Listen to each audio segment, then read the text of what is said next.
tall kneeling hip hinge. So what you're gonna do here is we're coordinating our 360 breath with the hip hinge motion, working on keeping a neutral spine. So one thing I want you to try first is just in this position, you can do this sitting or standing. I want you to find your pelvic neutral or neutral pelvis, okay? So what you can do here is you can excessively arch your back and then excessively kind of tuck under and then kind of go halfway in between. And that should be kind of the neutral position for your spine. So we want to stay in that neutral during this hip hinge, okay? You also want to think of keeping your ribs stacked over your pelvis. I see sometimes when people come up at the top, they kind of go like that and arch all the way back, shove their hips forward. We want to avoid that. So what you're going to do here is we're going to inhale on the way down and exhale on the way up.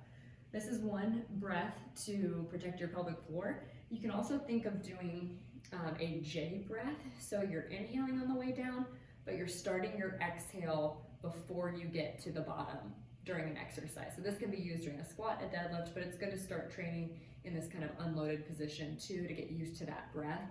But they call it a J breath because you're inhaling, but then you're starting that exhale before you get to the bottom so that you're able to continue that exhale all the way up to protect your pelvic floor and keep you from bearing down. So hands on your rib cage here.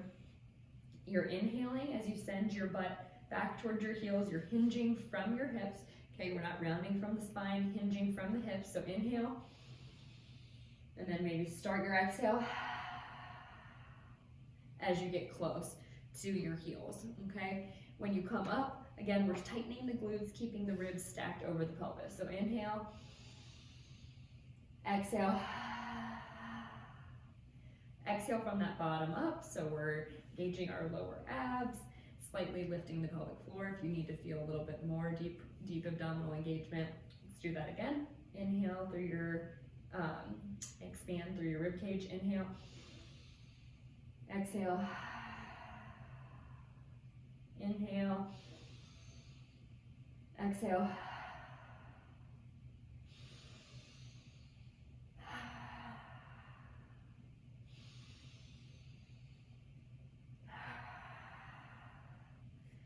so the big things to focus on there are squeezing your glutes on the way up, but not shoving hips forward, keeping ribs stacked over pelvis. Inhale on the way down, exhale, lift on the way up.